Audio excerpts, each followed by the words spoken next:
Halo, selamat datang kembali pada tutorial ini mengenai Object Oriented Game Programming bersama saya Julian Wesley.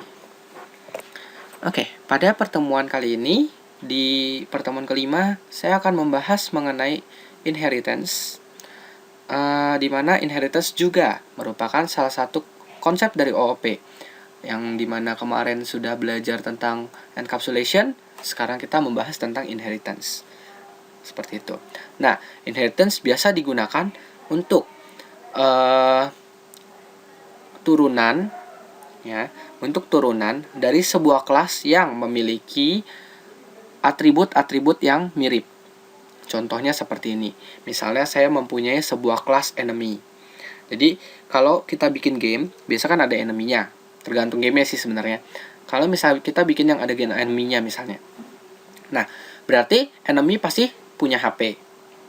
Lalu enemy juga punya MP. Lalu enemy juga punya nama. Lalu gampangnya enemy juga punya attack dan defense. Oke. Nah, kemudian tiba-tiba setelah membunuh 10 musuh, tiba-tiba muncul satu bos. Nah, bos tersebut juga pasti punya attack, pasti punya MP, pasti punya HP, punya nama, dan punya defense. Nah, kelima-lima atribut tersebut sudah berada di dalam kelas enemy. Jadi secara langsung sebenarnya saya nggak perlu bikin lagi. Seperti itu.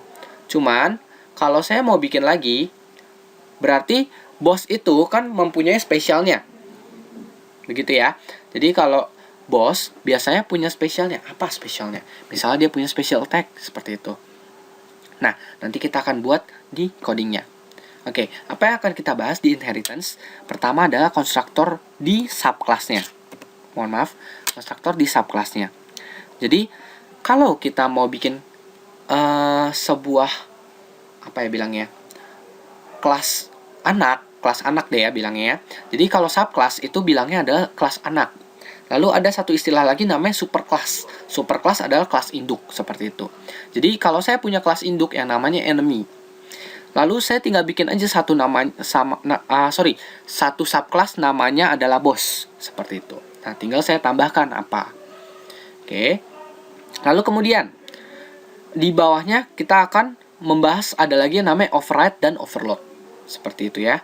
Jadi override dan overload itu sebenarnya lebih ke bagian konsep satu lagi yang namanya polymorph. Cuman tidak apa-apa, kita akan bahas di pertemuan hari ini. Oke, kita langsung masuk ke Eclipse-nya aja. Sama seperti pertemuan-pertemuan sebelumnya, kita tinggal buat new, klik kanan new Java project. Lalu ini juga tinggal dikasih nama, misal pertemuan 5. Lalu sekarang kita bikin lagi kelasnya, kita bikin main-nya dulu sama kayak kemarin. Oke, lalu bikin public static void main, finish. Komennya dihapus. Oke. Lalu di sini bikin konstruktor sama kayak sebelumnya. Bikin saja konstruktor. Nah, kemudian di sini kita new main, panggil konstruktornya. Oke. Setelah jadi mainnya, tinggal kita bikin kelasnya. Bikin kelas, misalnya ini enemy. Kelas enemy ya. Lalu bikin konstruktornya, finish. Oke, ini bikin konstruktor enemy. Nah, enemy sebagai superclass. Ini saya anggap superclass. Superclass. Artinya kelas induk. Oke. Nah, enemy adalah superclass. Oke, di dalam enemy, dia pasti punya name. Masing-masing enemy biasa ada namanya. Oke. Nggak perlu diinin. Kemudian, in HP, in MP, sama kayak tadi. In attack, lalu in defense. Oke, ini tinggal dikasih aja di konstruktor. Name sama dengan petik-petik. HP sama dengan 0. MP sama dengan 0. Attack sama dengan 0. Defense sama dengan 0, misalnya. Nah, sebenarnya bisa bikin enemy, kita bikin aja seperti ini. Misal saya bikin satu konstruktor lagi. Public enemy. Bedanya, di sini saya kasih string name, in HP, in MP, in attack, in defense. Nah, buat apa? Jadi bedanya, kalau konstruktor yang atas, begitu saya buat, dia bakal kasihnya reset. Kosong semua nih isinya. Tapi kalau saya bikinnya pakai parameter, artinya saya udah mau nih bikin, oh saya mau bikin enemy dong yang namanya misalnya slime misalnya. Terus dia punya HP-nya misal 50, MP-nya misalnya 0, attack-nya berapa, defense-nya berapa. Nah, nanti kita akan bikin di main. Ini kita bikin dulu codingannya. Kita kasih sama kayak kita setter getter. Berarti kita set sekarang sebenarnya. This.name kita set jadi name yang ini. Begitu. Oke, lalu this.hp sama dengan HP yang ada di parameter. Sama this.mp juga sama dengan mp parameter. This.attack juga attack yang di parameter, lalu this.defend juga ada di defend parameter. Oke, lalu terakhir tinggal, oh iya mohon maaf, ini kita kasih set sorry jangan pakai private, mungkin kita langsung pakai protected aja. Oke, kenapa saya pakai protected? Kalau tadi kan pakainya private ya. Kalau yang encapsule, karena encapsule itu kita untuk melindungi datanya. Kalau ini kita sebenarnya melindungi data juga, karena dia hanya bisa diakses di kelas ini dan di subclassnya. Seperti itu. Jadi kita coba dulu ya. Ini protected. Saya bikin dulu protected. Oke, setelah di protected. Oke, kalau sudah dibuat protected seperti ini, artinya saya bisa turunkan ke anaknya. Begitu. Segala sesuatu yang tipenya protected dan protected dia bakal bisa diturunkan ke anaknya nanti. Begitu. Oke. Nah, lalu kemudian ini saya bikin aja apa ya? Saya bikin setter getternya deh supaya bisa diakses di mainnya nanti. Klik kanan, source, generate getter setter, select all, oke. Seperti itu ya. Ini tinggal dirapikan saja. Oh, mohon maaf. Kurang rapi. Sekali lagi, source, generate getter setter, select all. Ini saya ganti, jangan after HP tapi after konstruktor aja yang terakhir. Kalau udah di oke. Nanti muncul di sini, tinggal di enterin kalau saya punya. Oke. Sama ya, tinggal di cross check aja sebenarnya. Berarti pertama ada name, setter getter, HP, ada MP, ada attack, kemudian ada defend. Oke, sip. Nah, ini kelas enemy-nya. Baik, sekarang kita bikin satu kelas lagi, new class. Kita bikin kelas boss. Lalu ini juga sama, bikin konstruktornya, finish. Nah, satu keyword yang digunakan untuk menandakan bahwa itu adalah subclass-nya adalah extends. Extends kita gunakan di sini. Berarti kita mau extend siapa? Kelas enemy. Begitu intinya.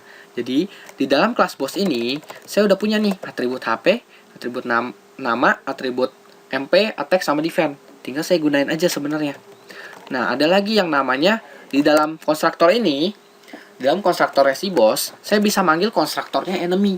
Dengan cara apa? Jadi, sebenarnya gini, kelas itu kalau diturunkan, semuanya turun kecuali konstruktornya. Kalau konstruktornya mau diturunkan juga ke anaknya, berarti si anak harus request. Caranya begini. Ini dikasih super. Begitu. Oke. Nah, ini saya lupa kasih subclass. Kasih nama aja. Kelas 6. Gitu ya. Oke. Nah, di dalam boss tinggal saya tambahin sebenarnya. Tambahin apa sih? Misalnya saya tambahin string special misalnya. Begitu. Berarti di sini sebenarnya saya tinggal kasih special sama dengan titik. Oke, lalu saya bikin lagi kayak yang di kelas enemy. Bikin satu konstruktor lagi. Tapi yang berparameter. Nah, berarti sini saya kasih string name, in HP, in MP, in attack, in defend, sama satu lagi adalah string special. Nah, sama seperti yang sebelumnya, ini saya tinggal super aja. Super, panggil yang ada parameternya. Masukin name, HP, MP, attack, defend. Oke. Terakhir tinggal saya masukin spesialnya itu, kasih di special. Karena ini beda ya, sama dengan special. Karena special ini tidak ada di dalam kelas enemy. Seperti itu. Jadi ini yang mengakibatkan, oh, boss itu tidak bisa disatukan dengan enemy biasa. Sebenarnya seperti itu. Oke. Lalu misalnya di sini saya kasih public void attack misalnya. Sorry. Seperti ini misalnya. Di dalamnya saya kasih aja, misalnya kasih siso. Nah, ini boss attack. Gini ya, misalnya ya.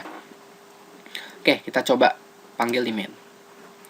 Berarti di sini saya bikin satu enemy, misalnya ini slime, sama dengan new enemy. Jangan kasih yang kosong, kita kasih aja namanya adalah slime. Gitu. HP-nya kita set aja 50, MP-nya 0, nggak ada emang. Kasih 10 attack, defense-nya 5 misalnya. Slime kan kecil ya, musuh pertama biasanya hampir di semua game. Lalu kita bikin boss. Misalnya bosnya itu kita bikin siapa ya?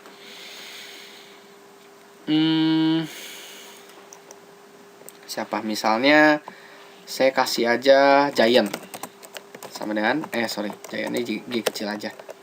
New boss. Nah, ini saya kasih yang ada parameter aja.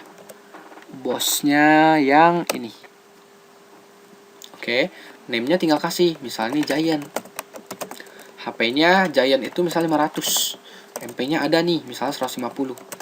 Lalu attack-nya adalah sekali attack di 50. Defense-nya itu gede, 25 misalnya. Lalu dia punya satu lagi spesial. Misalnya spesialnya itu adalah crush. Gitu ya. Di sini jadi saya udah punya dua kelas. Pertama adalah kelas slime, dua objek slime dan objek giant, begitu. Nah, misalnya di sini belum saya bikin fungsi ya, saya tambahkan metode dulu di dalam kelas enemy. Misalnya saya bikin di sini, saya bikin aja public attack, public void attack. Nah, misalnya di sini ya, saya siso. Berarti saya tinggal kasih di sini name plus nambahin attacks. Gitu. Oke, misalnya saya kasih begini name attacks. Nah, berarti kalau saya panggil di sini cara panggilnya adalah tinggal kasih slime dot. Saya mau panggil fungsi apa? Fungsi attack. Sama kayak tadi setter getter ya. Nah, berarti kalau saya bikin seperti ini, nah, berarti tanpa saya siso, kenapa? Soalnya di sini saya udah siso. Seharusnya tidak boleh ada siso di sini. Cuman saya contohkan saja ini. Ya, jadi kalau blueprint itu seharusnya nggak usah pakai siso di dalam kelas. Nah, tapi karena hanya contoh, saya praktekkan di sini berarti slime. Ketika saya panggil fungsi attack, dia bakal muncul seperti ini F11. Nah, muncul tuh slime-nya nge-attack. Seperti itu. Tapi kalau saya jalanin yang punya giant dot attack. Nah, sekarang saya jalanin. Nah, tadinya ada slime attack, di bawahnya boss tiba-tiba attack. Begitu ya. Itu gara-gara saya bikin yang ada di sini. Oke, yang ada di sini. Nah, ini adalah fungsi override sebenarnya. Ya, karena override itu artinya apa sih? Jadi di sini ya, saya kasih penjelasan override itu biasanya adalah nama dari metode itu sama. Oke. Nama dari metode itu sama. Kemudian tipe data metodenya sama. Oke. Ini saya kasih dan aja. Nama metode dan tipe data metodenya itu sama. Tetapi kelasnya berbeda. Oke ya. Jadi kalau saya panggil di sini, saya panggil slime attack sama giant attack, keluarnya beda. Padahal sama-sama attack. Gitu ya. Itu namanya override. Oke ya, itu namanya override. Nah, satu lagi yang namanya overload. Jadi bedanya begini. Kalau overload di sini nama metode sama. Oke. Tipe data sama. Ya. Satu lagi, dan kelasnya juga sama. Tetapi isi parameternya berbeda. Oke ya. Jadi kalau ini saya kurang satu hal. Jadi isi parameternya sama. Oke. Kalau ini isi parameternya beda. Contohnya apa? Misalnya saya bikin public void tag lagi. Ya. Nah, kalau kayak gini kan error. Tapi kalau saya bikin di dalamnya, misal saya kasih in. Misalnya saya kasih attack. Gitu ya. Saya kasih attack. Berarti sini saya kasih siso. Name plus attack. Ya, misal jangan attack tapi damage you sebanyak ya. Misalnya saya kasih attack-nya yang diinput oleh user, lalu saya kasih tanda seru aja biar seru-seru aja. Oke, biar lebih bagus maksudnya tampilannya. Oke ya. Jadi yang ini namanya override dengan kelas boss. Oke. Yang ini namanya overload dengan metode attack. Oke, misalnya saya panggil di main. Sekarang saya panggil di sini slime.attack. Nah, di sini saya minta yang ada parameternya. Parameternya saya kasih aja, misal anggaplah ya slime-nya itu naik level. Tadinya attack-nya berapa tuh? 10 ya. Nah, saya naikin jadi 25 misalnya. Gitu ya, misalnya ya. Berarti kalau saya jalankan 11. Nah, dia keluar slime damage you 25. Artinya apa? Berarti dia jalankan nih yang ada parameternya. Begitu. Nah, ini namanya overload. Oke, mungkin teori lebih lanjutnya bakal dijelaskan di polymorph. Ya, karena sebenarnya ini bagian dari polymorph. Seperti itu sebenarnya. Oke, sekian materi kali ini. Terima kasih atas perhatiannya dan waktu untuk menonton video ini. Sampai jumpa pada materi selanjutnya. Terima kasih.